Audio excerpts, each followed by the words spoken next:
राज्यातील 6,56,000 शेतकरी छत्रपती शिवाजी महाराज कर्जमुक्ती योजना या योजनेपासून सर्व शेतकरी पात्र असून देखील त्यांना अद्यापपर्यंत कर्जमाफीचा लाभ हा मिळाला नाही।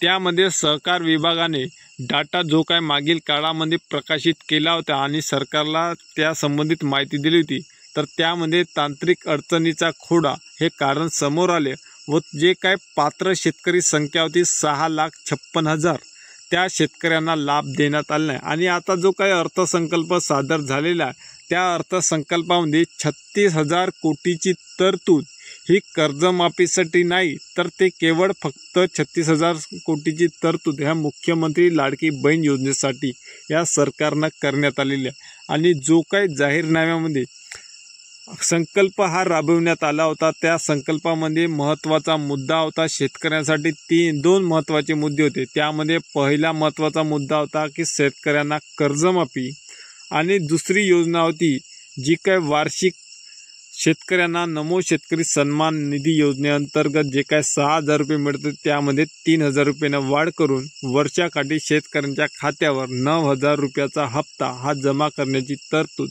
त्या जो काही वचननामा जाहीरनामा होता त्या संकल्प यात्रेमध्ये महायुतीच्या सरकारमध्ये तो होता।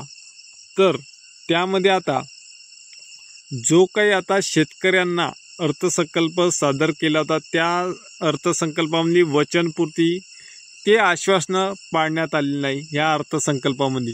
आता अर्थसंकल्पामध्ये वचन जे काय पाळण्यात आलं नाही आणि शेतकऱ्यांना संपूर्ण आस होती, शेतकऱ्यांना वाटत होतं की आपण सरकारला मदत केली पण सरकारसुद्धा शेतकऱ्यांना मदत करतील का हे सुद्धा बघण्यासारखं होतं। आणि ते 10 मार्चला सादर झालेल्या अर्थसंकल्पामध्ये शेतकऱ्यांना कर्जमाफीचा निर्णय या सरकारनं घेण्यात आला नाही।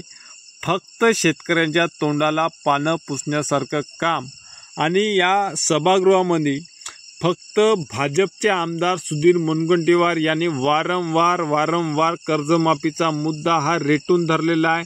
आणि प्रसारमाध्यमाशी असो किंवा पत्रकाराशी बोलताना असतो किंवा अनेक ठिकाणी ज्यावेळी त्यांना कर्जमाफी किंवा शेतकऱ्यांविषयी प्रश्न विचारण्यात आले त्यांनी महत्त्वाचा मुद्दा मांडला शेतकऱ्यांचा कर्जमाफीचा। शेतकऱ्यांना जिथं कुठं म्हणजे त्यांना मदत करण्याची गरज आहे तर ते म्हणजे एकमेव कर्जमाफी। त्यासोबतच आता ज्या शेतकऱ्यांना विरोधी पक्षनेतेले विरोधक जे काय भास्कर जाधव आहेत त्यांनी देखील आज कर्जमाफीचा मुद्दा हा प्रकाशित केला आणि शेतकऱ्यांना कर्जमाफीच्या नावावर मतगोळा केली पण शेतकऱ्यांना कर्जमाफीचा लाभ हा देण्यात आलेला नाही असं देखील स्पष्टीकरण त्यांनी देण्यात आलं। पण सरकार फक्त बघ्याची भूमिका घेत आहे आणि सरकार बघ्याची भूमिका घेऊन शेतकऱ्यांना कर्जमाफीचा निर्णय हा देण्यात आला आहे। प्रायोरिटी सुधीर मुनगंटीवार यांनी ABP माझाशी बोलताना सांगितले की सर्वात आधी कोणतं काम करायला हवं होतं तर ते सरकारनं अर्थसंकल्पामध्ये शेतकऱ्यांच्या कर्जमाफीचं काम हे प्रायोरिटी म्हणून करायला पाहिजे होतं। त्याच्यानंतर बाकीच्या योजना असेल त्यामध्ये देखील तरतूद करून त्या बाकीच्या गोष्टी करायला हव्या होत्या असं स्पष्ट मत सुधीर मुनगंटीवार भाजपचे सरकारमधील आमदार यांनी सांगितलं। आणि सरकारला असा घरचाच आहे आजपर्यंत आज देखील त्यांना देण्यात आला आणि जे काय कंट्रोलमध्ये उपलब्ध होत असलेला तांदूळ आहे त्याचा देखील पर्दाफाश करण्याचं काम आज सुधीर मुनगंटीवार यांनी इथं विधानसभेमध्ये बोलताना त्यांनी सांगितलं आहे। आता कर्जमाफी शेतकऱ्यांना परत 6 महिने लागू शकते किंवा येथून 8 महिने किंवा 1 वर्षाचा कालावधीसुद्धा हा लागू शकतो। आता पुढील अधिवेशन होणार त्या अधिवेशनामध्ये सुद्धा तरतूद होते किंवा निर्णय मंत्रिमंडळ बैठकीचा होतो किंवा नाही होत तो समोरचा मुद्दा आहे।